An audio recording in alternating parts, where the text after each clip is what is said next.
ما شاء الله ولا حول ولا قوة إلا بالله العلي العظيم. حسبنا الله ونعم الوكيل، نعم المولى ونعم النصير. أعوذ بالله السميع العليم من الشيطان اللعين الرجيم. بسم الله الرحمن الرحيم. الحمد لله الذي جازي كل صانع ورايش كل قانع وراحم كل طارع ومنزل المنافع والكتاب الجامع بالنور الساطع وهو للدعوات سامع وللكربات دافع وللدرجات رافع وللجبابرة قامع فلا إله غيره ولا شيء يعدله ليس كمثله شيء وهو السميع البصير اللطيف الخبير وهو على كل شيء قدير. والصلاة والسلام والتحية والإكرام على السيد الأنام الذي سمي في السماء أحمد وفي الأرض أبي القاسم محمد.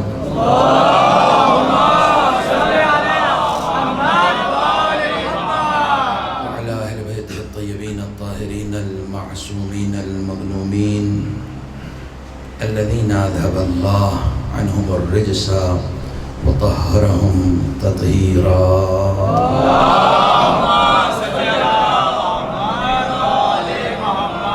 واللعنة الدائمة الباقية على أعدائهم وغاصب حقوقهم ومنكري فضائلهم أجمعين. أما بعد، فقد قال الله الحكيم في القرآن الكريم: بسم الله الرحمن الرحيم. ونريد أن نمن على الذين استضعفوا في الأرض ونجعلهم أئمة ونجعلهم الوارثين. صدق الله العلي العظيم. صلوات پر محمد.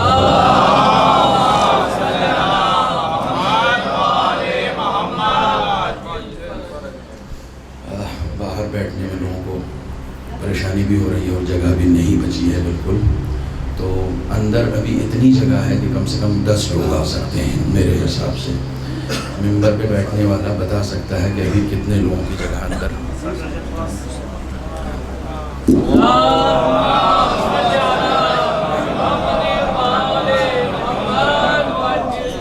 بغیر کسی تکلف کے آپ لوگ آگے بڑھ جائیں، بغیر کسی تکلف کے، تاکہ باہر والے اندر آ جائیں. جگہ اچھی خاصی ہو جائے گی. ایک مرتبہ اور صلوات پڑھیں محمد.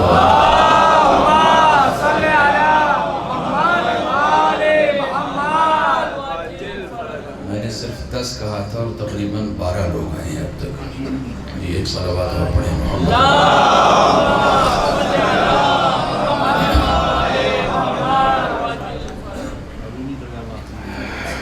سورہ مبارک ہے قصص کی بہت ہی مشہور و معروف آیت کو میں نے مطلع سخن کے طور پر پیش کیا ہے.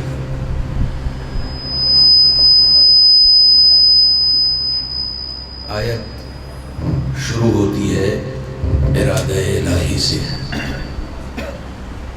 خدا عالم ارشاد فرماتا ہے کہ وَنُرِيدُ أَن نَّمُنَّ عَلَى الَّذِينَ اسْتُضْعِفُوا فِي الْأَرْضِ. ہم نے ارادہ کیا ہے کہ میرے بیٹھتے ہی مائک کو کیا ہو گیا؟ نہیں، وہاں سے شاید کچھ ساؤنڈ بڑھا رہے ہیں، شاید اوپر والوں کو آواز نہیں جا رہی ہے. ہم نے ارادہ کیا ہے کہ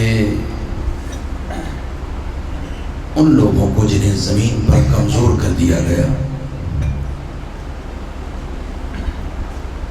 انہیں ہم پیشوا بنائیں گے، امام بنائیں گے، لیڈر بنائیں گے، رہبر بنائیں گے جنہیں کمزور کیا گیا ہے.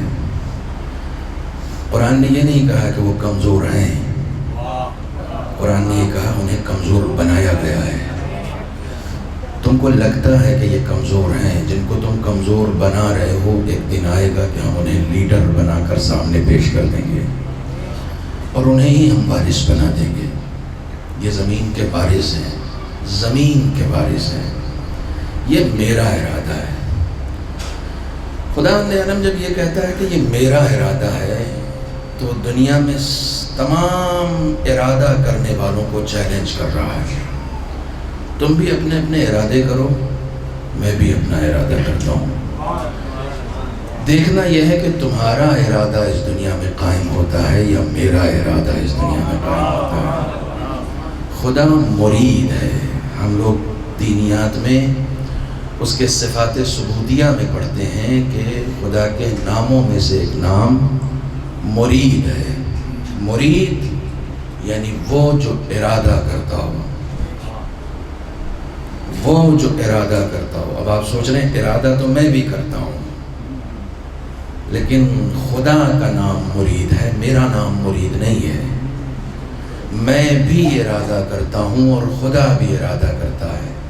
میں ارادہ کرتا ہوں اور ارادہ ٹوٹ جاتا ہے، وہ ارادہ کرتا ہے تو اس کا ارادہ پورا ہو کر رہتا ہے. میرے ارادے کی کوئی حیثیت نہیں ہے، میرے ارادے میں ثبات نہیں ہے، میرے ارادے میں قوام نہیں ہے، اس کے ارادے میں ثبات ہے.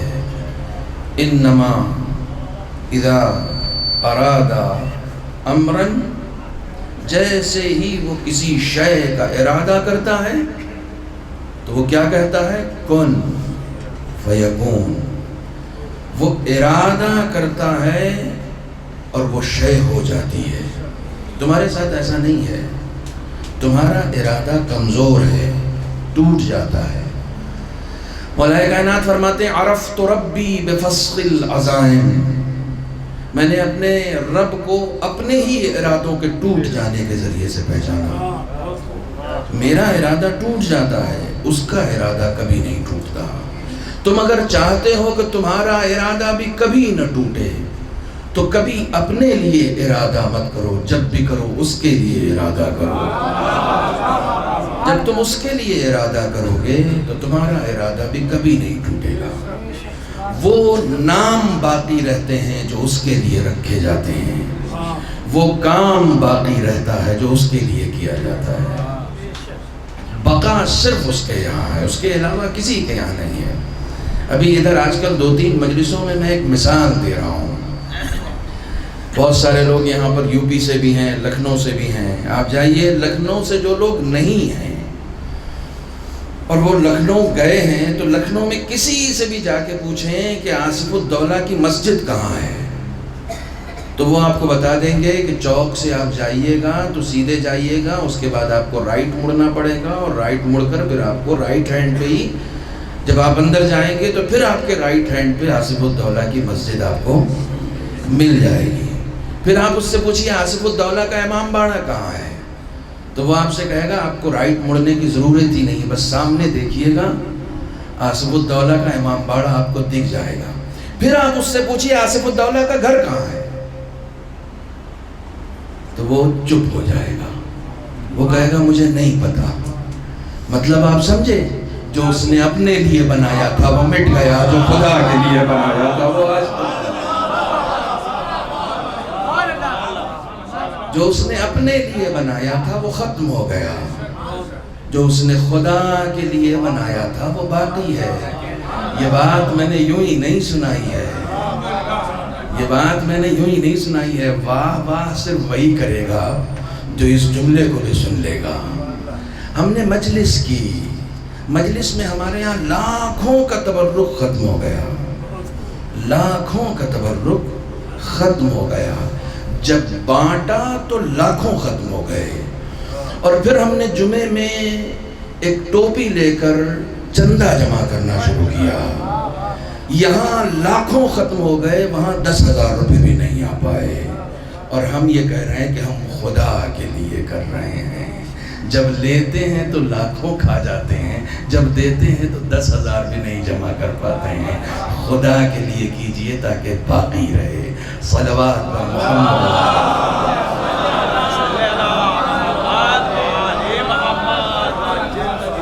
مجھے معلوم ہے اس پہ آپ کا یہی ری ایکشن ہونا تھا، لیکن صلوات آپ اچھی سی پڑھ سکتے ہیں۔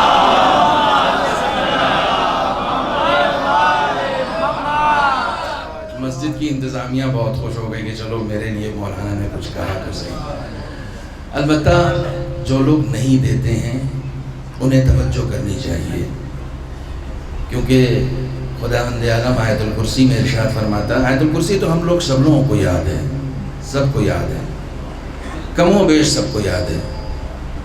آیت الکرسی میں خداوند عالم کی 12 صفات کا ذکر ہے، اس میں سے صرف ایک سناتا ہوں، لہو ما فی السماوات و ما فی الارض، جو کچھ زمین اور اس کے آسمان کے درمیان ہے وہ سب اللہ کا ہے، تمہارا کچھ بھی نہیں ہے، کچھ بھی نہیں ہے۔ جس پیسے کو تم بچا رہے ہو وہ تمہارا نہیں ہے، جس کو خرچ کر رہے ہو وہ بھی تمہارا نہیں ہے، تمہارا یہ تصور ہے کہ یہ میرا ہے، یہ تصور ہے، یہ صرف خیالی تصور ہے۔ زیبک پارک میں 10 فلیٹ لے لیے، بس 2 اور لے لیں، نہ وہ 10 تمہارے ہیں، نہ یہ جو 2 تم لینے والے ہو یہ تمہارا ہے۔ یہاں رجسٹری ہو جاتی ہے، میں پہلے اوکھلا میں رہتا تھا، وہاں پاور آف اٹرنی بنتی تھی، اس کا مطلب یہ ہے کہ اس پر زیادہ مالکانہ حق تمہارا نہیں ہے۔ رجسٹری میں ہم تھوڑا سا کمفرٹیبل ہوتے ہیں کہ شاید اس میں زیادہ مالکانہ حق ہے، لیکن نہ پاور آف اٹرنی میں مالکانہ حق ہے، نہ رجسٹری میں مالکانہ حق ہے۔ اگر تم اپنی ہی زمینوں کے مالک ہوتے تو اس کے پیپرز کو لے کر قبروں تک چلے جاتے۔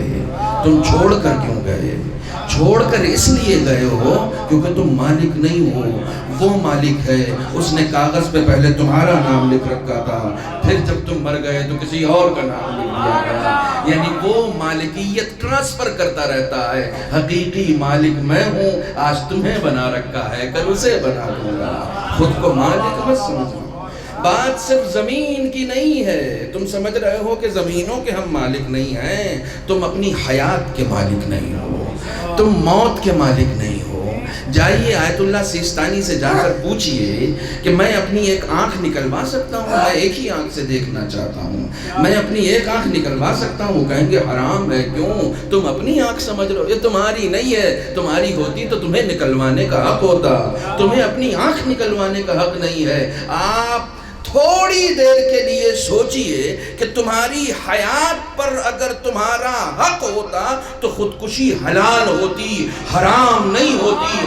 حرام ہونے کا مطلب یہ ہے کہ یہ زندگی بھی تمہاری نہیں، یہ زندگی کسی اور نے دی ہے، مالکانہ حق صرف اس کا ہے، تم مالک نہیں ہو، تم مالک نہیں ہو۔ راحت اندوری کا صرف ایک مصرع پڑھوں گا، کرایہ دار ہیں، ذاتی مکان تھوڑی ہے، یہاں تو انہوں نے کرایہ دار کہہ بھی دیا ہے، انہوں نے کرایہ دار کہہ بھی دیا ہے، کسی کا ذاتی مکان نہیں ہے، کسی کا بھی ذاتی مکان نہیں ہے۔ جس مکان میں تمہاری روح رہتی ہے، تمہاری روح جس مکان میں رہتی ہے وہ مکان تم بنا نہیں سکتے، اس مکان کو تم بنا نہیں سکتے ہو۔ قرآن مجید نے عجیب و غریب مثال دی، تم ایک مکھی نہیں پیدا کر سکتے، ایک مکھی نہیں بنا سکتے تم، ایک مکھی کیا حیثیت ہے اس کی؟ جب تم بنا نہیں سکتے تو تم مالک نہیں ہو، جب تم مالک نہیں ہو تو ظاہر سی بات ہے کہ کوئی تو ہے جو مالک ہے، جب وہ مالک ہے تو تصرف کا حق بھی صرف اس کا ہے، جو مالک ہوتا ہے تصرف کا حق صرف اس کا ہے۔ تمہارا اپنا مال تم اس کے مالک نہیں ہو، تو جو مالک ہے تصرف کا حق اس کا ہے، وہ بتائے گا کہاں خرچ کرنا ہے، کہاں خرچ نہیں کرنا ہے۔ یہ جو حلال و حرام کا منشور اس نے تمہارے حوالے کیا ہے وہ اس لیے حوالے کیا ہے چونکہ میں مالک ہوں، اس لیے میں بتاؤں گا کہ کہاں خرچ کرنا ہے۔ تم مالک نہیں ہو، تمہارا مالکانہ حق نہیں ہے۔ تھوڑا سا اور آگے بڑھیں، آج مجھے بات امام زمانہ عجل اللہ تعالی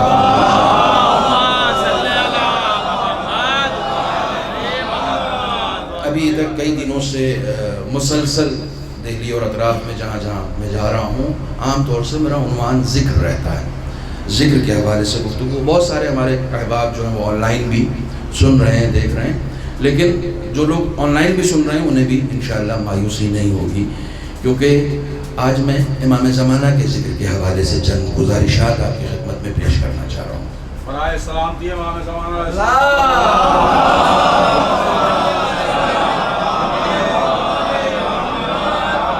اللہ کا ارادہ یہ ہے کہ وہ اس زمین پر ان لوگوں کو کمزور جن کو کر دیا گیا انہیں امام بنا دے، انہیں لیڈر بنا دے، انہیں اس زمین کا وارث بنا دے، اور اس کا ارادہ مکمل ہو کر رہے گا، اس کا ارادہ پورا ہو کر رہے گا۔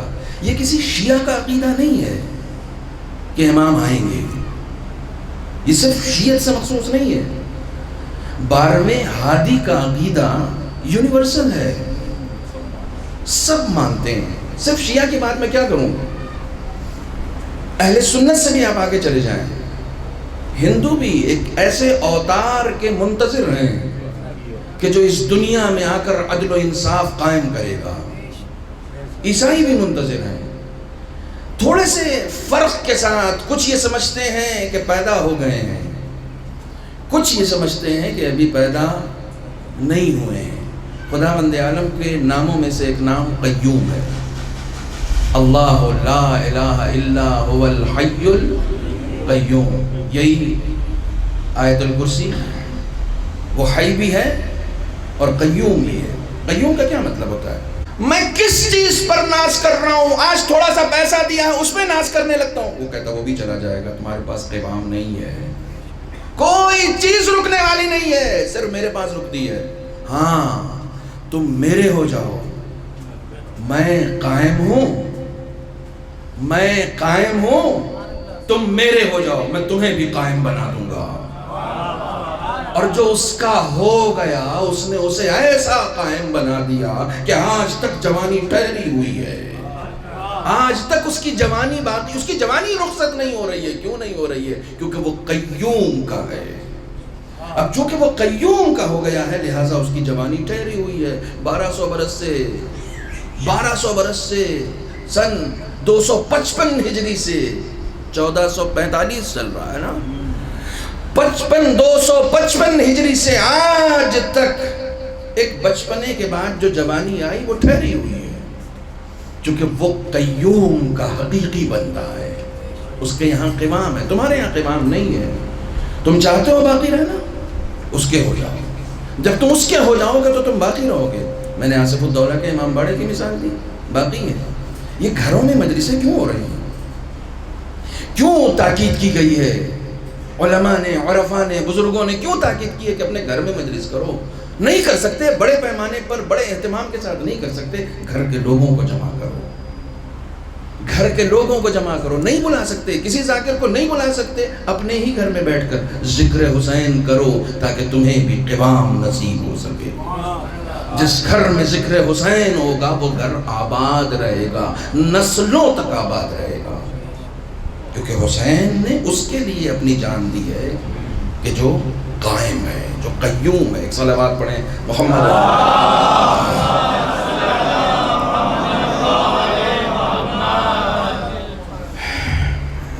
وہ قائم ہے، وہ قیوم ہے کہ جس کی حکومت اس دنیا میں خداوند عالم قائم کرنے والا ہے۔ یہ بات میں مجلس میں کیوں کہہ رہا ہوں؟ یہ بات میں مجلس میں اس لیے کر رہا ہوں کہ امام زمانہ علیہ الصلاۃ والسلام کا ایک خاص ربط ہے امام حسین سے، ایک خاص ربط ہے، اور یہ بہت ہی گہرا ربط ہے۔ آپ کو بتا دوں کہ بعض روایتوں کے مطابق جب امام کا ظہور ہوگا تو 2 روایتیں ہیں، ایک یہ کہ امام زمانہ کے بعد جو سب سے بڑی حکومت ہوگی وہ امام حسین کی ہوگی، اور ایک روایت یہ ہے کہ امام زمانہ کے ظہور کے بعد جو سب سے پہلی حکومت ہوگی جس کی عمر کم سے کم 300 سال ہوگی وہ امام حسین کی ہوگی۔ جسے زمین پر کمزور کر دیا گیا خدا اس کی حکومت لانا چاہتا ہے، اس کی حکومت لانا چاہتا ہے۔ بہت آرام آرام سے سنیے گا۔ جس کو زمین پر کمزور کر دیا گیا خدا اس کی حکومت لانا چاہتا. حکومت کا مطلب کیا ہے؟ سب اس کے ماتحت ہوں گے، سب اس کی مرضی کے خلاف، کوئی اس کی مرضی کے خلاف نہیں جا سکتا، سب اس کی مرضی کے ماتحت چلیں گے. حکومت کا مطلب ہی ہوتا ہے. 300 سال امام حسین کی حکومت ہوگی. خود امام زمانہ کے لیے روایت یہ ہے کہ امام زمانہ کے کفن اور نماز اور ساری چیزوں کا اہتمام امام حسین کریں گے. رجعت کے بعد دعا کیا کرو کہ پہلی دعا تو یہ کہ امام کے ظہور تک زندہ رہیں، اور اس سے پہلی دعا یہ کہ امام کا ظہور جلد ہو، ہم اس وقت تک زندہ رہیں. اور اگر اس کے بعد بھی ایک دعا اور بڑھانی ہے تو یہ دعا کیا کرو، معبود ہمیں اگر امام کے ظہور سے پہلے اس دنیا سے اٹھا لیا تو نے، تو کم سے کم رجعت کے ذریعے سے ہمیں اس گروہ میں شامل کر دینا کہ جس گروہ میں امام کی حکومت قائم ہونے والی ہے. ہم اپنی آنکھوں سے امام کی اس حکومت کو دیکھ سکیں، اس کا حصہ بن سکیں. خدا کی قسم ابھی دنیا نے حکومتوں کا مزہ نہیں چکھا ہے. حکومت کہتے کسے ہیں؟ علی کی 4.5 سالہ حکومت جن لوگوں نے دیکھی ہے وہ خوش نصیب ہیں کہ کس طریقے سے میرا حکمراں پیٹ پہ پتھر باندھ کے خود تو سو جاتا تھا مگر کوفے میں کوئی بھوکا نہیں سوتا تھا. یہ حکومت عدل الہی ہے. اس حکومت کو کسی نے نہیں دیکھا ہے. وہ حکومت جو علی نے 4.5 سال کی ہے، اس حکومت کا پھر اعادہ ہوگا، امام کے ذریعے سے ہوگا. خدا قائم کرے گا. ایک خاص ربط ہے امام حسین کا امام زمانہ سے. آج سنڈے ہے، 2 دن پہلے جمعہ تھا. آپ دعائے ندبہ پڑھتے ہیں، این الحسن و این الحسین، این ابناء الحسین، این الطالب بدم المقتول بکربلا.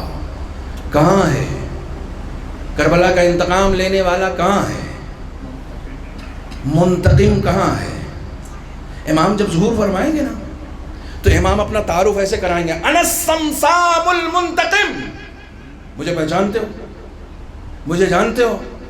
انا الامام القائم، انا الصمصام المنتقم. مجھے پہچانتے ہو؟ میں وہی امام قائم ہوں. روایتیں کہتی ہیں کہ جب امام کا ظہور کعبے سے ہوگا تو جو اپنے گھر کے اندر بھی سو رہا ہوگا وہ بھی امام کی آواز سن لے گا. انا الامام القائم، میں آ گیا ہوں. انا الصمصام المنتقم، میں ہی وہ ہوں. صمصام تلوار کو کہتے ہیں. میں ہی وہ انتقام لینے والی تلوار ہوں. میں آ گیا ہوں. مجھے نہیں پہچانتے؟ مجھے نہیں پہچانتے؟ میں اس کا بیٹا ہوں، میں اس کا بیٹا ہوں کہ جس کے جد کو انا جدی الحسین قتلوہ عطشان. امام اپنا انٹروڈکشن کرائیں گے. مجھے نہیں پہچانتے؟ میں اس کا بیٹا ہوں کہ جس کے جد کو 3 دن کا بھوکا اور پیاسا رکھ کے شہید کر دیا گیا. اپنا انٹروڈکشن کرائیں گے. کیوں ضرورت پڑ رہی ہے امام زمانہ کو امام حسین کے نام سے اپنا انٹروڈکشن کرانے کی؟ سنو، تم اس میں حصہ داری کر رہے ہو، تم اس میں حصہ دار ہو. کیوں ضرورت پڑ رہی ہے امام زمانہ کو اپنا تعارف حسین کے ذریعے سے کرانے کی؟ میرا جد وہ ہے جسے 3 دن کا بھوکا اور پیاسا شہید کر دیا گیا. میں حسین کا بیٹا ہوں. یعنی اگر تم مجھے نہیں بھی پہچانتے ہو نا تو حسین کو تو جانتے ہو. تم اگر مجھے پہچاننے سے انکار کر سکتے ہو تو حسین کو تو جانتے ہو. اس لیے کہ اگر حسین کو نہیں جانتے تو شیعت سے نہیں انسانیت سے باہر ہو جاؤ گے. حسین انسانوں کا پیشوا ہے. انسان کو بیدار تو ہو لینے دو. ہر قوم پکارے گی ہمارے ہیں حسین. میں حسین کا بیٹا. اپنا تعارف امام حسین سے کرائیں گے. اپنا تعارف امام حسین سے کرائیں گے. امام حسین کی مجلس میں جب شریک ہو نا تو ایک بات اپنے ذہن میں رکھا کرو. جب امام حسین کی زیارت پڑھتے ہو تو بار بار یہ کہتے ہو، جو لوگ 40 پہ جا رہے ہیں سلام ہے ان پر. یہ خیال اپنے ذہن میں رکھنا، بار بار ہر قدم پر یہ کہتے ہوئے چلنا، یا لیتنی کنت معکم. مولا میں آ گیا ہوں، کاش میں آپ کے ساتھ ہوتا، کاش میں آپ کے ساتھ ہوتا. تم نہیں جا رہے ہو 40 پہ، کوئی بات نہیں، چھٹی نہیں ملی کوئی بات نہیں ہے، پیسے نہیں ہے کوئی بات نہیں ہے، گھر سے چل کے مجلس تک آئے ہو نا، ہر قدم پہ کہتے ہوئے آؤ یا لیتنی کنت معکم، میں کربلا نہیں جا سکا، میری کربلا مجلس حسین ہے، میں آ گیا ہوں، کاش میں آپ کے ساتھ ہوتا، کاش میں آپ کے ساتھ ہوتا۔ یہ لفظ امام کی لفظ ہے۔ امام معصوم نے زیارت میں یہ طریقہ بتایا ہے کہ جب حسین کو سلام کرو تو بار بار کہو کاش میں آپ کے ساتھ ہوتا۔ امام کسی بیہودہ اور فرسودہ آرزو کی خواہش یا آرزو کرنے کے لیے کسی سے کہہ سکتے ہیں کہ کاش میں آپ کے ساتھ ہوتا؟ یہ کوئی فرسودہ آرزو ہے؟ یہ زندہ آرزو ہے، کاش میں آپ کے ساتھ ہوتا۔ یہ اس آرزو کو اپنے اندر زندہ رکھو کہ کاش میں آپ کے ساتھ ہوتا۔ جب یہ آرزو اپنے اندر زندہ رکھو گے نا تو پھر ہر مجلس میں اس نیت کے ساتھ شریک ہوگے کہ ہم امام حسین کی نصرت کے لیے جا رہے ہیں، انٹرٹین کے لیے نہیں جا رہے، مزے کے لیے نہیں جا رہے۔ مزہ آ گیا، کیا مجلس تھی، مزہ آ گیا، انٹرٹین کی جگہ نہیں ہے یہ۔ امام حسین کی نصرت کے لیے تم بیعت کرنے آ رہے ہو امام حسین کے ہاتھ پہ، یہ فرش اعزاں ہے۔ محرم کوئی رسم نہیں ہے کہ جس میں شریک ہوئے گزار دیا ختم ہو گیا، 2 مہینے 8 دن تک مجلس کر لی، یہ رسم نہیں ہے۔ تم امام حسین کے ہاتھ پہ بیعت کرنے آتے ہو، اپنے امام حسین۔ تمہارا امام حسین کون ہے؟ تمہارا امام حسین، تمہارا اپنا امام حسین کون ہے؟ پردہ غیب میں ہے۔ یہ جو پردہ غیب میں ہم کہتے ہیں نا تو ہم سمجھتے ہیں وہ چھپے ہوئے ہیں۔ معاف کرنا، امام غائب نہیں ہے، حاضر ہے۔ ریکارڈ ہو رہی ہے بات، آن ریکارڈ کہہ رہا ہوں، امام غائب نہیں ہے، حاضر ہے۔ اور مجھے معلوم ہے یہ بیدار مجمع ضرور پہنچ جائے گا جہاں میں لے جانا چاہ رہا ہوں۔ امام غائب نہیں ہے، حاضر ہے، بس ظاہر نہیں ہے۔ دونوں میں فرق ہے، حاضر ہونا اور ہے، ظاہر ہونا اور ہے۔ یرونہ، وہ تمہیں دیکھتا ہے،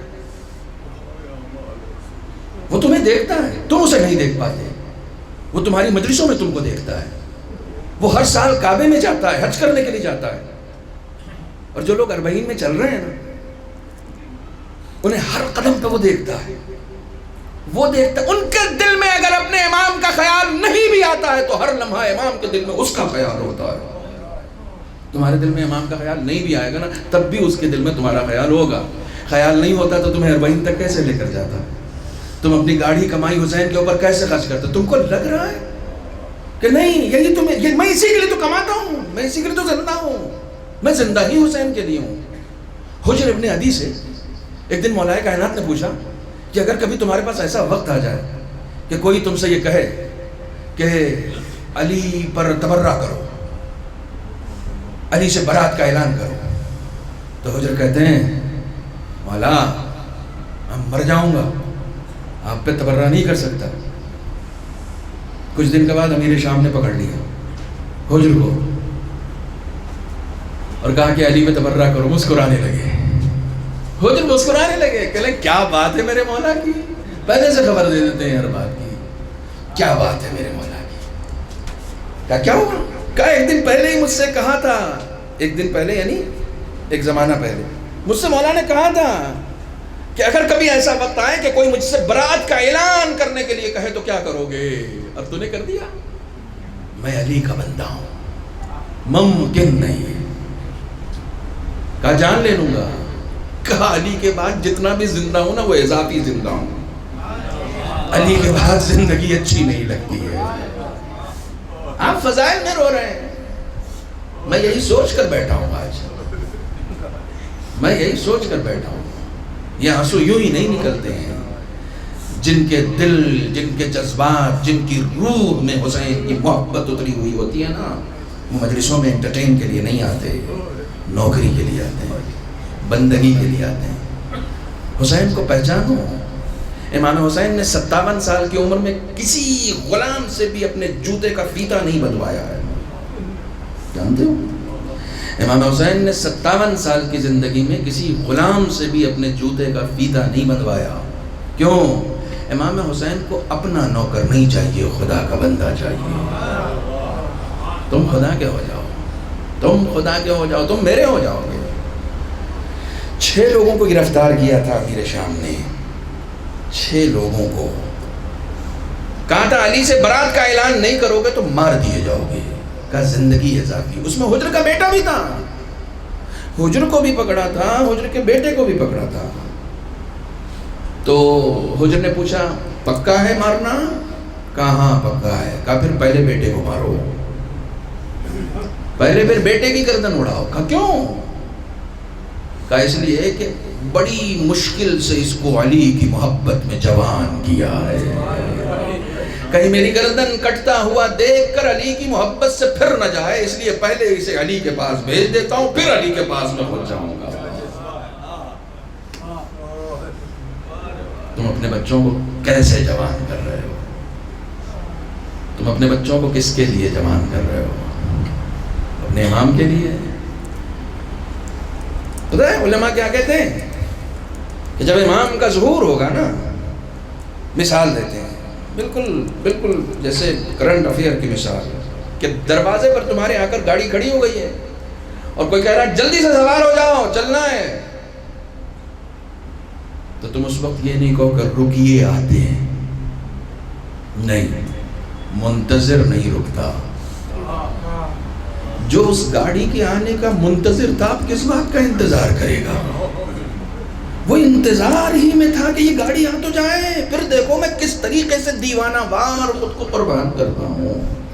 آج اگر امام زمانہ آ جائیں اور مجھے بلائیں تو روایتیں کہتی ہیں کچھ لوگ تو اسی شب میں امام سے ملحق ہو جائیں گے جس وقت ان کا ظہور ہوگا، کچھ لوگ صبح تک اور کچھ لوگ تو جائیں گے ہی نہیں۔ ہم کس میں ہیں؟ تیاری کی ہم نے، یا اس محرم کو بھی ہم نے پچھلے سال کے محرم کی طرح کہ میری مجلس بہت کامیاب ہوئی، ان کے یہاں اتنا مجمع نہیں آیا تھا، ان کے والے مولانا ذرا ہلکے رہے، یہ والی انجمن ٹھیک نہیں تھی، وہ والی انجمن ٹھیک تھی۔ تم نے انجمنوں کو، ذاکروں کو، مجلسوں کو ہم میں اور تم میں بانٹ دیا۔ تم کو اس لیے پروان چڑھایا گیا تھا کہ سب حسین کا ہے، تمہارا کچھ بھی نہیں ہے، تمہارا کچھ بھی نہیں ہے۔ ان سب چیزوں سے باہر آ جاؤ، حسین کے لیے کام کرو، امام زمانہ کے لیے کام کرو، بیدار ہو جاؤ۔ اور اب بھی نہیں بیدار ہوئے تو میں اپنے مطالعے کی بنیاد پر کہہ رہا ہوں، میں اپنے چھوٹے سے طالب علمانہ تحقیق کی بنیاد پر کہہ رہا ہوں یہ بات کہ شاید ہم ظہور سے بہت نزدیک ہیں، کہیں ایسا نہ ہو کہ ظہور ہو جائے اور دیر ہو جائے، کہیں ایسا نہ ہو آپ چلے جائیں گے۔ یہ اس چھوٹی سی مدت میں جس میں زندگی گزارنے کے لیے آپ آئیں، اس سے آپ باہر چلے جائیں گے۔ بیٹے کو قتل ہوتا دیکھا، پھر اپنی جان جعفری کے سپرد کر دی، چلے گئے۔ ہم اپنے آپ کو ذاکر کہتے ہیں کہ ہم ذاکر حسین ہیں، اور ہم ایسے ماحول میں ذاکری کرنا چاہتے ہیں کہ جہاں داد نہیں ملے، فریاد نہیں ملے، ہنگامہ آرائی نہیں ہو، تو ہمیں لگتا ہے مجلس کامیاب نہیں ہوئی۔ اور ہم اس مجلس میں میثم تمار کا ذکر کرتے ہیں کہ جو مداحی کرنے کے لیے اس پیڑ کو پانی دے رہا تھا جس کے اوپر دار پر چڑھنے کے بعد اسے علی کی مدح کرنی تھی، وہاں چڑھنے کے بعد بھی اسے علی کی مدح کرنی تھی۔ دشمنوں کے درمیان علی کو، دشمنوں کے درمیان اسے سنانا تھا۔ دوستوں کے درمیان علی سنا کے داد لے لینا ذاکری نہیں ہوتی ہے، دشمنوں کے دلوں میں اتر کے علی کو سنا دینا یہ کام میثم کا کام ہوتا ہے، یہ کام میثمی کام ہوتا ہے۔ مدح کے موتی رول رہی ہے والد مرحوم مولانا وفا ملک پوری، خدا غریق رحمت کرے۔ ابھی مجلس سے پہلے میں سجدے میں رو رہا تھا کہ یہ جو مجلس حسین کا عشق ہم لوگوں میں آیا ہے، اس کا شکریہ اپنے ماں باپ سے ادا کیا کیجیے۔ یہ جو امام حسین کے عشق کی ٹھنڈک اپنے دلوں میں محسوس کرتے ہیں نا، اس کا شکریہ اپنے ماں باپ سے ادا کیا کیجیے کہ انہوں نے ایسے ماحول میں آپ کی تربیت کی کہ آپ کو امام حسین سے پیار ہے۔ امام جعفر صادق علیہ السلام ارشاد فرماتے ہیں من اراد اللہ بہ الخیر قذف فی قلبہ حب الحسین و حب زیارتہ۔ اللہ اکبر۔ قربان جاؤں امام کے اس ارشاد پر، اللہ جس کے ساتھ نیکی کرنا چاہتا، ارے میں اور آپ کسی کے ساتھ نیکی کرتے ہیں تو خوش ہو جاتے ہیں کہ دیکھو صاحب فلاں صاحب اتنے بڑے ہیں، میرے ساتھ، میرے سر پہ ان کا ہاتھ ہے، وہ مجھے بھیج رہے ہیں، وہ میرے اوپر احسان کر رہے ہیں، انہوں نے مجھے مکان لینے میں مدد کی، اتنے بڑے صاحب ہیں، میرے سر پر ان کا ہاتھ ہے، وہ میری مدد کر رہے ہیں، وہ میرے ساتھ نیکی کر رہے ہیں۔ یہ کمال نہیں ہے۔ امام فرماتے ہیں جب خدا کسی کے ساتھ نیکی کرنا چاہتا ہے تو اس کے دل میں حسین کی محبت ڈال دیتا ہے، اور صرف حسین کی محبت نہیں، حسین کے زیارت کی محبت اس کے دل میں ڈال دیتا ہے۔ میں دیکھ رہا ہوں میرے کچھ ساتھی جو پچھلے سال گئے تھے اربعین میں، تڑپ رہے ہیں، حسین کی بارگاہ میں جانے کے لیے تڑپ رہے ہیں۔ اس تڑپ کی حفاظت کیجیے گا، اس محبت کی حفاظت کیجیے گا، یہ ہر کس و ناکس کو نہیں ملتی، ہر کس و ناکس کو نہیں ملتی۔ جس وقت زیارت، اب تو آسانی ہے، اب تو پیسے خرچ کر کے آپ جا سکتے ہیں، اب تو آپ پیسے خرچ کر، اب تو آپ پیسے دے کے جا سکتے ہیں۔ حسین کی زیارت اس وقت نہیں رکی جب لوگ ہاتھ دے کر جاتے تھے، انگلیاں دے کر جاتے تھے، اس وقت زیارت نہیں، بچہ دے کر جاتے تھے۔ یہ میرا بچہ، ایک ہی بچہ بچا ہوا ہے، لو اس کو قربان کرو، مجھے حسین کے پاس جانا ہے، مجھے جانے دیں، اسے محسوس کریں۔ کہتے ہیں مدح کے موتی رول رہی ہے، کانوں میں رس گھول رہی ہے، لگتا ہے میسم کی زباں ہے، کٹ گئی پھر بھی بول رہی ہے، لگتا ہے میسم کی زباں ہے، کٹ گئی پھر بھی بول رہی ہے۔ میرا امام میرے اوپر ناظر ہے، ایک ایک فرد کے اوپر ناظر ہے، خدا کی قسم ہم اتنے اس کے منتظر نہیں ہیں جتنا وہ ہمارا منتظر ہے۔ اس جملے کی قدر کیجیے گا، اس جملے کو آج کے تبرک کے طور پر لے جائیے گا۔ ہم اس کے اتنے منتظر نہیں ہیں جتنا وہ میرا منتظر ہے، وہ میرا مشتاق ہے۔ یہ کب آئے گا؟ یہ کب میرا بندہ میرے پاس آئے گا؟ یہ کب میری غلامی کے لیے تیار ہوگا؟ وہ میرے منتظر ہے۔ ایک صلوات پڑھیں محمد و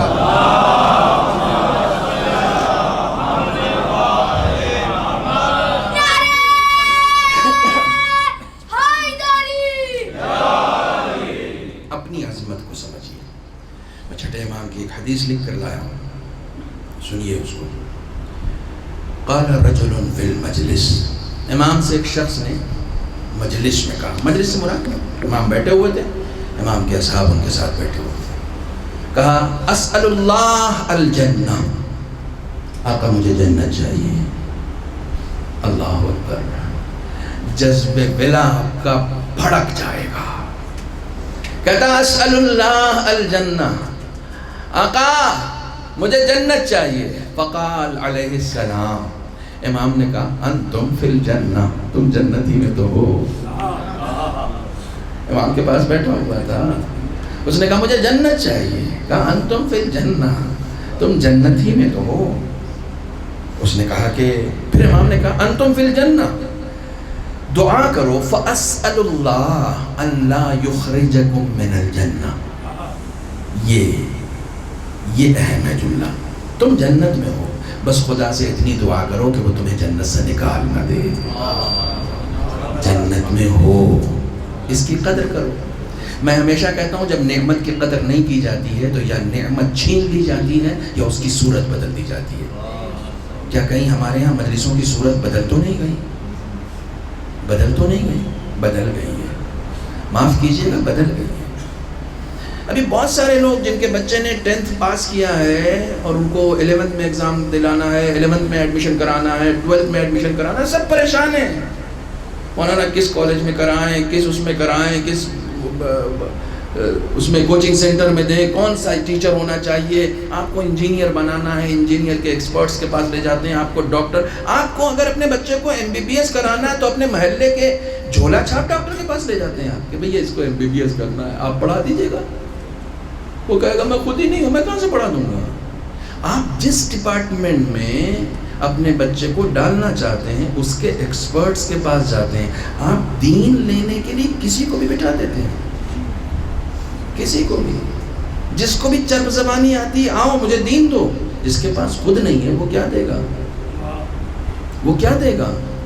جس کے پاس دین ہوگا وہ دے گا. جس کے پاس خود نہیں ہے وہ کچھ نہیں دے سکتا. میں نے بھی ایک جملہ کہا تھا کہ عقلی طور پر بتائیے، عقلی طور پر آپ یقین جانیے، یہاں تو شاید روزانہ مجلس نہیں ہو رہی ہے، مگر میں روزانہ پڑھ رہا ہوں، روزانہ. اور رات کی مجلس پڑھ کے میں صبح 5 بجے دلی پہنچا ہوں. تو میں اس لحاظ سے آپ سے زیادہ تھکا ہوا ہوں، اس لیے آپ ہاں پوری توجہ الحمدللہ آپ کی ہے. ایک صلوات پڑھیں محمد.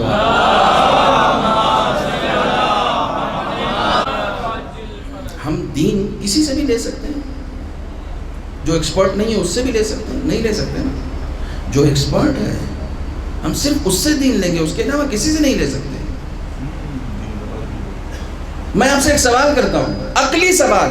شریعت آپ نے پڑھی ہے نہیں پڑھی ہے، آپ کس ڈپارٹمنٹ سے، مجھے کوئی مطلب نہیں، میں یہ عقل کا سوال کر رہا ہوں.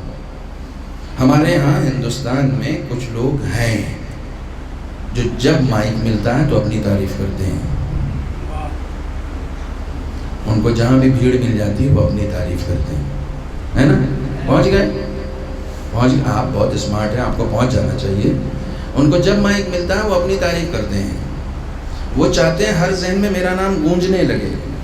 انہیں اپنی تعریف پسند ہے. آپ کو ایسے لوگ پسند ہیں جو اپنی تعریف پسند کرتے ہیں؟ آپ کی عقل کیا کہتی ہے کہ اپنی تعریف مانگنے والا آدمی اچھا نہیں ہوتا ہے؟ نہیں ہوتا. جو اپنی تعریف کرتا رہے وہ اچھا ہوتا ہے؟ وہ بھی نہیں اچھا ہوتا. جو تعریف مانگے وہ بھی نہیں اچھا ہوتا. نہ تعریف مانگنا اچھا ہے، نہ اپنی تعریف کرنا اچھا ہے. دونوں اچھا نہیں ہے. یہ مرض ہے، یہ مرض ہے. اگر کوئی اس مرض کو لے کر منبر پہ بیٹھے گا تو پھر مرض پھیلائے گا. جو مرض ہے وہ پھیلتا ہے. کورونا کے بعد تو سب کو یقین ہو گیا نا کہ پھیلتا ہے، مرض پھیلتا ہے. اگر کوئی مرض کے ساتھ منبر پہ بیٹھے گا تو وہ مرض پھیلائے گا. صحت مند کو بٹھاؤ، مریضوں کو مت بٹھاؤ. جو آدمی داد لینے کا مریض ہے، بقول علامہ عقیل الغربی بہت خوبصورت جملہ کہا، بہت خوبصورت جملہ کہا. انہوں نے کہا بیٹھتے اہل بیت کی مدح کے نام پر ہیں، کراتے اپنی مدح ہیں. بیٹھتے اہل بیت کی مدح کے نام پر ہیں اور کراتے اپنی مدح. یہ مریض ہے، یہ مریض ہے، یہ مرض پھیلائے گا. آپ کہیں گے یہ تو اہل بیت کے فضائل پہ تعریف مانگ رہا ہے. نا، وہ اہل بیت کے فضائل پہ نہیں. وہ اہل بیت کے فضائل پہ اگر تعریف مانگتا تو جیسے کھڑے ہو کے مانگ رہا ہے نا، ویسے کسی کے معاملے میں کھڑے ہو کے کرتا بھی. جب خود بیٹھا رہتا ہے تو یوں بیٹھا رہتا ہے. اس کو اپنی تعریف چاہیے، اس کو اپنی تعریف چاہیے، اہل بیت کی نہیں. اپنی تعریف چاہیے. اس لیے بار بار کہتا ہے میں کچھ کہہ گیا، میں میری طرف. میں بہت سمپل سی بات آپ کے درمیان کر رہا ہوں، بہت سمپل سی بات سن لیجئے. کسی کی مجلس کے بعد اگر آپ کا ذہن ذاکر کی طرف جاتا ہے تو وہ اپنے لیے بیٹھا ہے، امام کی طرف جاتا ہے تو وہ خدا کے لیے بیٹھا ہے. اب اس سے زیادہ آسان کر کے میں نہیں کہہ سکتا. کسی ذاکر کے منبر پہ بیٹھنے کے بعد اگر آپ کا ذہن امام کی طرف جاتا ہے، کربلا کی طرف جاتا ہے، خدا کی طرف جاتا ہے تو وہ خدا کے لیے بیٹھا ہے. اس کی طرف جاتا ہے. کیا بات کہہ دی مولانا؟ تو اس کا مطلب وہ اپنے لیے بیٹھا ہے. آپ کا ذہن جانا چاہیے، وہ عشق کون جانا چاہیے. مل جل کے ایک صلوات پڑھیں محمد.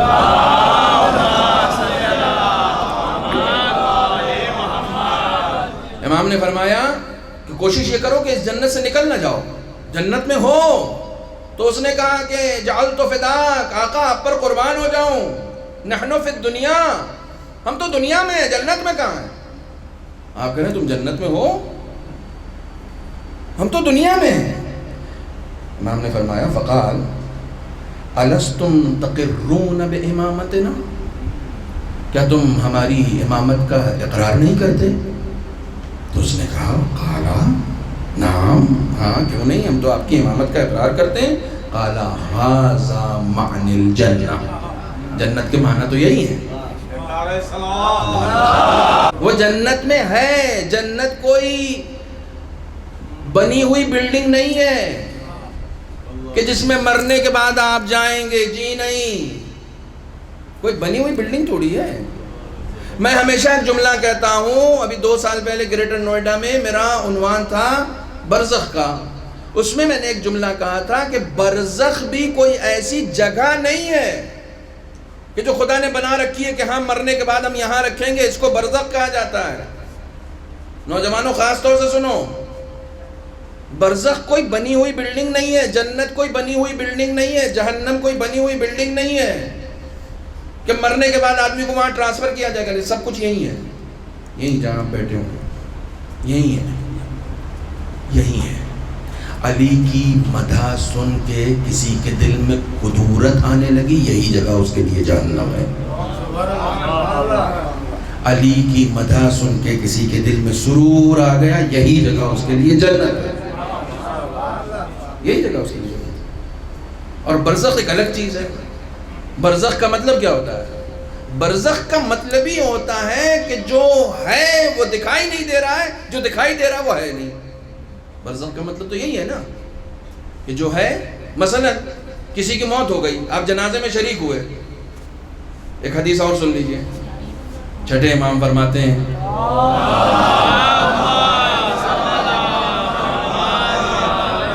امام فرماتے ہیں کہ جب تم کسی جنازے میں اذا حملت جنازتن فکن کأنکا فی الجنازہ، جب تم کسی جنازے کو اٹھائے ہوئے ہو تو تمہارے ذہن میں تصور یہ ہونا چاہیے کہ تم نے اٹھایا ہوا نہیں ہے، تم تابوت میں ہو. اللہ اکبر، اللہ اکبر. تم جنازے میں شریک نہیں ہوئے ہو، یہ لوگ تم کو اٹھا کے لے جائیں. یہ خیال کرو. جب یہ خیال کرو گے نا تو ذہن پاکیزہ ہوگا، ظرف دل پاکیزہ ہوگا، قلب پاکیزہ ہوگا، طہارت آئے گی، محبت آئے گی، خدا کو یاد کرو گے. جب موت کا ذکر ہوگا، موت کو یاد کرو گے تو اس سے تمہارے اندر پاکیزگی آئے گی. ایک صلوات پڑھیں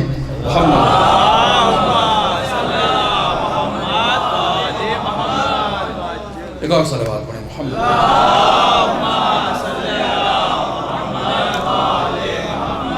میرا وقت ہو گیا، حالانکہ جو باتیں ابھی میں کرنا چاہ رہا تھا وہ باتیں ہوئی نہیں. بہرحال پھر انشاءاللہ کسی موقع سے عرض کروں گا.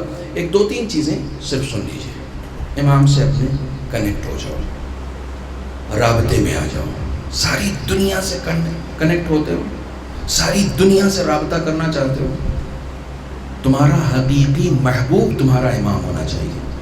تمہاری آرزو، خواہش، تمنا، جو کچھ بھی ہے وہ سب تمہارا امام ہونا چاہیے. امام وقت، روح کائنات، روح کائنات امام ہے. روح کسے کہتے ہیں؟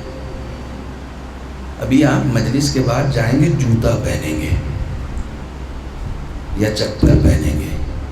اگر آپ کے چپل میں ایک چھوٹی سی کنکری بھی آ گئی نا، چھوٹی سی کنکری، تو آپ کو آپ کی روح فوراً بتا دے گی، فوراً بتا دے گی اس چیز کو جو وہاں ہے، تلوے میں جو محسوس ہو رہا ہے نا، وہ فوراً یہ روح محسوس کر لیتی ہے، آپ کو بتا دیتی ہے. آپ فوراً اس کو اٹھاتے ہیں، جھاڑتے ہیں، صاف کرتے ہیں، پھر پہنتے ہیں. کس نے بتایا آپ کو؟ آپ نے کنکر دیکھا؟ نہیں دیکھا، روح نے بتا دیا آپ کو. روح کا کام ہی یہی ہوتا ہے، کہیں بھی تکلیف ہو، جسم کے کسی بھی حصے میں تکلیف ہو، اللہ اکبر، وہ تکلیف جسم کو نہیں ہوتی، روح کو ہوتی ہے. امام کا چاہنے والا کہیں بھی دکھی ہوتا ہے نا، وہ بعد میں دکھی ہوتا ہے، امام پہلے دکھی ہوتا ہے. امام کو پہلے وہ تکلیف ہو جاتی ہے. آپ سمجھ رہے ہیں کہ میں یہ خطابت کر رہا ہوں؟ امام کے ایک صحابی ہیں، مولا کائنات حضرت علی ابن ابی طالب علیہ السلام کے، کوفہ میں رہتے ہیں. بہت بیمار تھے، کئی دن سے ان کو بخار تھا. امام سے جمعے کا دن جب آیا تو ان سے رہا نہیں گیا کہ نہیں بھائی امام علی کا خطبہ کیسے مس کر دوں، مجھ سے ہو ہی نہیں سکتا، مجھ سے ہو ہی نہیں سکتا کہ میں امام کا خطبہ مس کر دوں. بیماری کے عالم میں چلے گئے، ذرا سا بخار اترا تو بیماری کے عالم میں چلے گئے، کھڑے ہو کے باہر سننے لگے.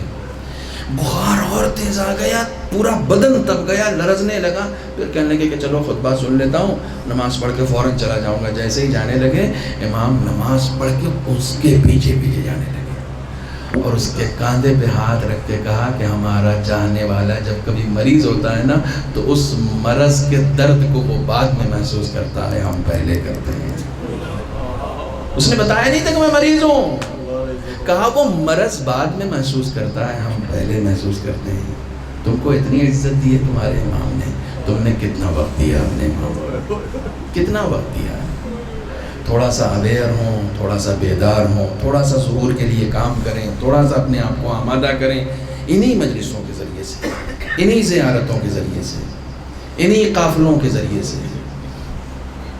کمال خاموشی کے ساتھ نیکیاں کریں. کمال خاموشی کے ساتھ جتنا ہو سکتا ہے چھپا کر نیکیاں کریں. کبھی کسی کو نیکیوں کا علم نہ ہونے دیں، کبھی کسی کو نیکیوں کا علم نہ ہونے دیں. آپ یقین جانیں، میں تو آج کاپی لے کر بیٹھا تھا، لیکن اب میرے اندر بھی ہمت نہیں ہے. بہت دور دور سے آپ لوگ آئے ہیں. پورے ایام اعضاء میں معاد مجلس گریا ہوتا ہے. مجھے یہ سمجھ میں نہیں آتا کہ میں امام کی مصیبتوں پر گریا کب کروں، اپنے اوپر گریا کب کروں. میں اپنے اوپر کب گریا کروں. میں امام کے فراق کے اوپر کب گریا کروں. دعائے ندبہ میں آپ پڑھتے ہیں کہ ساری دنیا کو آپ دیکھیں اور آپ کو کوئی نہ دیکھے. کب تک آپ کا فراق ہم برداشت کریں، کب تک ہم آپ سے جدا رہیں. یہ بھی ایک مصیبت ہے، بڑی مصیبت ہے کہ ایک انسان کو اس کے امام کے بغیر زندگی گزارنی پڑ رہی ہے. صرف ایک مثال دوں گا، مسائل کی طرف جا رہا ہوں. ایک بچی کے سر سے باپ کا سایہ اگر اٹھ جائے تو کیسی بے چین ہو جائے گی، کیسی بے چین ہو جائے گی. ایک شوہر کے سر سے، ایک زوجہ کے سر سے اگر شوہر کا سایہ اٹھ جائے تو کیسی بے وگی آ جائے گی، کیسی پریشان ہو جائے گی نا. کیوں؟ جب اس کے سر پہ اس کے شوہر کا سایہ تھا، جب اس بچی کے سر پہ اس کے باپ کا سایہ تھا، تو وہ مطمئن کیوں تھی؟ کیونکہ باپ بھی ولی ہوتا ہے اور شوہر بھی ولی ہوتا ہے. تمہارے یہاں کا چھوٹا سا ولی اگر تمہارے سر پہ رہے تو تمہارے اوپر اتنا اطمینان ہوتا ہے. جو کائنات کا ولی ہے وہ تمہارے سر پہ ہے، اس لیے تمہیں اتنا اطمینان ہے. وہ تمہارے اوپر نگراں ہے، وہ نگراں ہے. یہ لوگ ایسے لوگ ہیں کہ خود کو فنا کر دیں گے تمہیں بچانے کے لیے، خود کو فنا کر دیں گے، خود کو فنا کر دیں گے. آپ تصور کر سکتے ہیں کہ امام حسین نے ایک رات کی مہلت لی ہے صرف اس لیے کہ وہ ذرا ابھی تذبذب میں ہے، ذرا سا ابھی وہ تذبذب میں ہے، صبح تک آ جائے گا. ایک انسان کو جنت تک لانا ہے، حسین کہہ رہے ایک رات کی مہلت اور دو گی، ایک آدمی کو آنا ہے. حسین کتنے منتظر ہیں حر کے نہیں، یہاں بیٹھے ہوئے جتنے بھی حر ہیں نا، ان سب کے حسین منتظر ہیں. میرے اندر وہ حر والی فیلنگ کب آئے گی؟ السلام علیکہ یا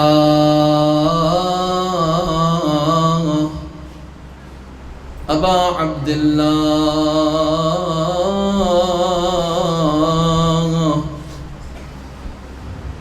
ہمارے یہاں علماء نے، معصومین نے چھٹے امام نے اپنے صحابی سے پوچھا حسین کی زیارت کو جاتے ہو؟ کہا نہیں آقا. کہا مہینے میں ایک بار؟ کہا نہیں جا پاتا. کہا سال میں؟ کہا نہیں جا پاتا. کہا روز زیارت پہ جایا کرو. کہا مولا میں سال میں نہیں جا پاتا ہوں، روز کہاں سے جاؤں گا؟ کہا جانا بس میں نہیں ہے، سلام کرنا تو بس میں ہے. سلام کرنا. میرے نوجوانوں، ہم نماز کے بعد بھی سلام کرتے ہیں نا تو بے توجہی کے ساتھ سلام کرتے ہیں. ایک بار پوری آمادگی کے ساتھ، تیاری کے ساتھ، ایسے ہی گھر میں وضو کر کے کربلا کا رخ کر کے کہو السلام علیکم یا آقا میں اس بار اربعین پہ نہیں آ پا رہا ہوں، سلام، میرا سلام یہیں سے لے لیجیے۔ گھر سے امام باڑے تک مجلس میں جاؤ نا، امام باڑے تک، تو ہر قدم پہ کہتے ہوئے جاؤ آقا میری کربلا یہی ہے، میں آپ کی زیارت پر نہیں آ سکا، یہیں سے میرا سلام قبول کیجیے، یہیں سے میری شرکت قبول کیجیے۔ امام قبول کریں گے۔ السلام علیک یا ابا عبداللہ وعلى الأرواح التي حلت بفنائك عليك مني سلام الله أبدا ما بغيت وبقي الليل والنهار ولا جعله الله آخر العهد مني لزيارتكم السلام على الحسين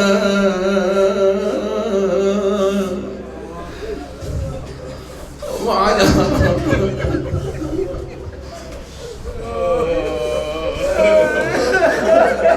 علي بن الحسين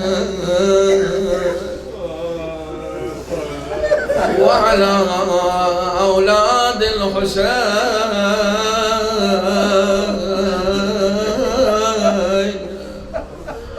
وعلى أصحاب الحسين۔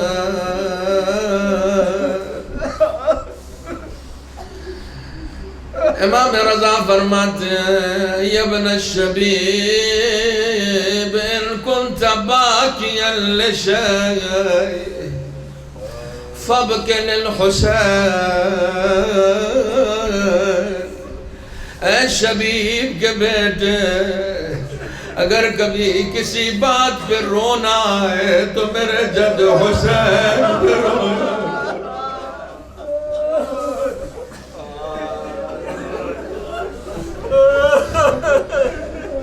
فإنه ذبح كما يذبح الكبش۔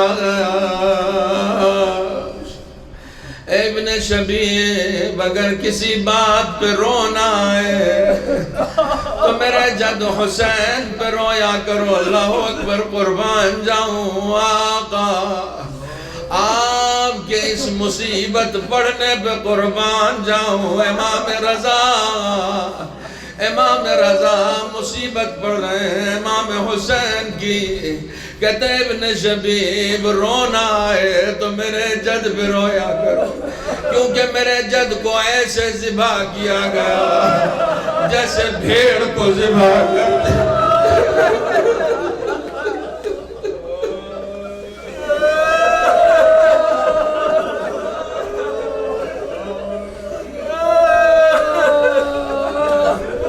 جزاکم اللہ۔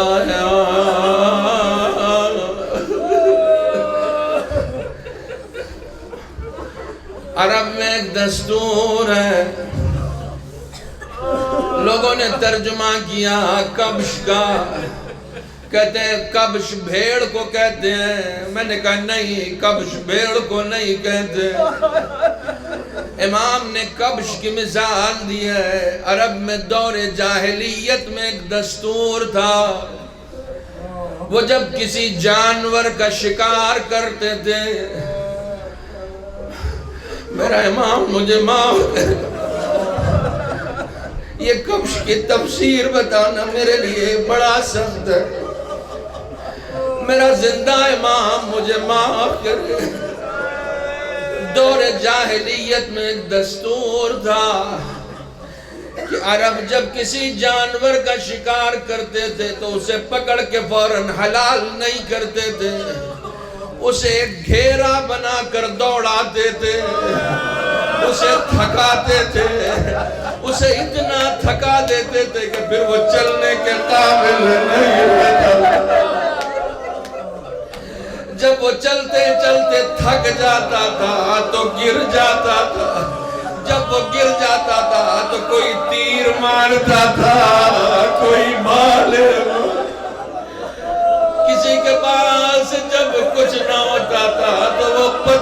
سے مارتا. آپ جانتے ہیں کبش اس کو کہتے ہیں جب کوئی شکار ایسے کیا جائے تو اسے کبش کہا جاتا ہے. مولا قربان جاؤں کہتے ہیں میرے جد کو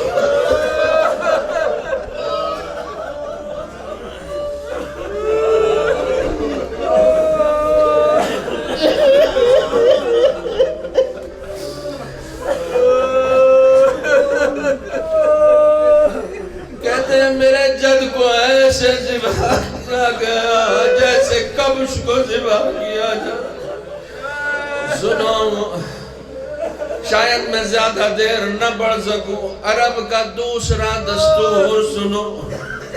جب کوئی جانور ذبح کیا جاتا تھا تو لوگ اسے چاروں طرف سے گھیر کے کھڑے ہو جاتے تھے. جانور درمیان میں ہوتا تھا. ذبح کرنے والا چھری چلا رہا ہوتا تھا. یہ دستور یہ تھا کہ جو لوگ کھڑے ہوتے تھے وہ اس جانور کا ہر حصہ اپنے ذہن میں رکھتے تھے اور کہتے تھے جب یہ قربان ہو جائے تو اس کا سر مجھے دے دینا.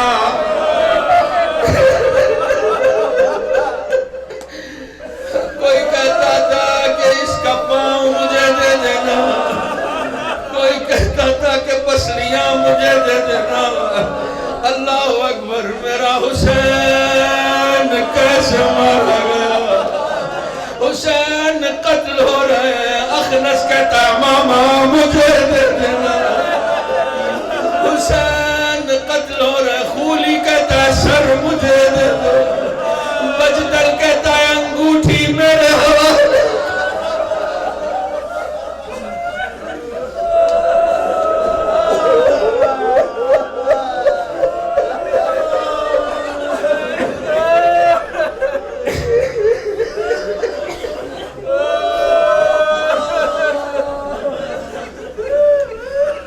جزاکم ربکم.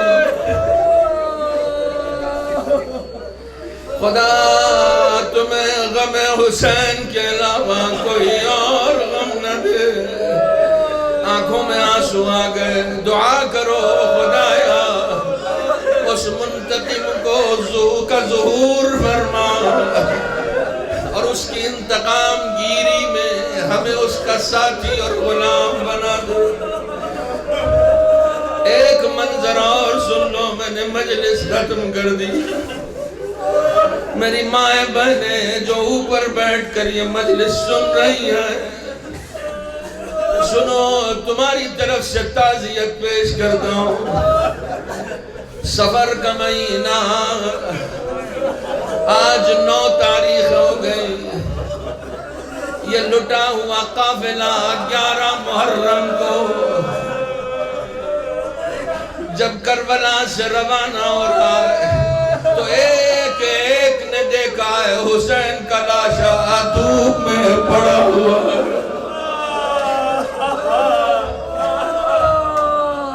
خدا تمہاری آوازوں پر اپنی رحمتوں کا نزول کرے.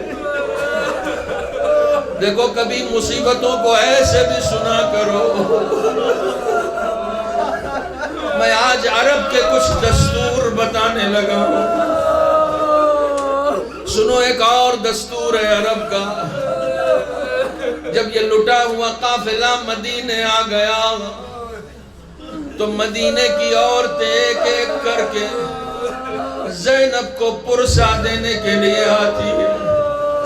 زینب سے ملنے آتی ہیں. زینب سے کربلا کے احوال جاننے کے لیے آتی ہیں. عرب میں ایک دستور ہے کہ جب کوئی اپنے گھر میں کسی غلام یا کنیز سے ناراض ہو جاتا ہے تو اس کو سزا دینے کے لیے سب سے چھوٹی سزا یہ ہے کہ اپنے غلام یا کنیز کو گھر سے باہر نکال دیتا ہے اور اسے دھوپ میں بٹھا دیتا ہے اور اس وقت تک بٹھا کر رکھتا ہے جب تک دھوپ سے اس کا چہرہ جھلس نہ جائے.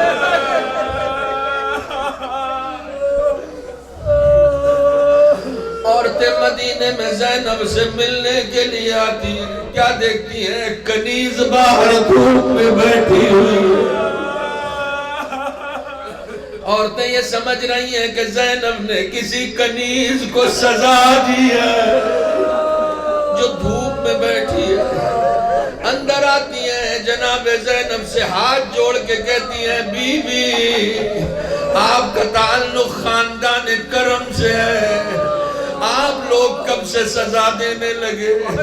آپ تو اپنی کنیزوں کو معاف کر دیتے ہیں، ارے اس کنیز سے آخر کون سی ایسی خطا ہو گئی ہے کہ اسے دھوپ میں بٹھا رکھا ہے؟ جناب زینب تڑپ جاتی ہے، کہتی کس کنیز کی بات کر رہی ہو؟ ہم نے کسی کنیز کو دھوپ میں نہیں بٹھایا۔ کہا وہ جو باہر دھوپ میں بیٹھی ہے پھر وہ کون ہے؟ کہتی ہے توبہ کرو، وہ میری بھابی رباب، جب سے کربلا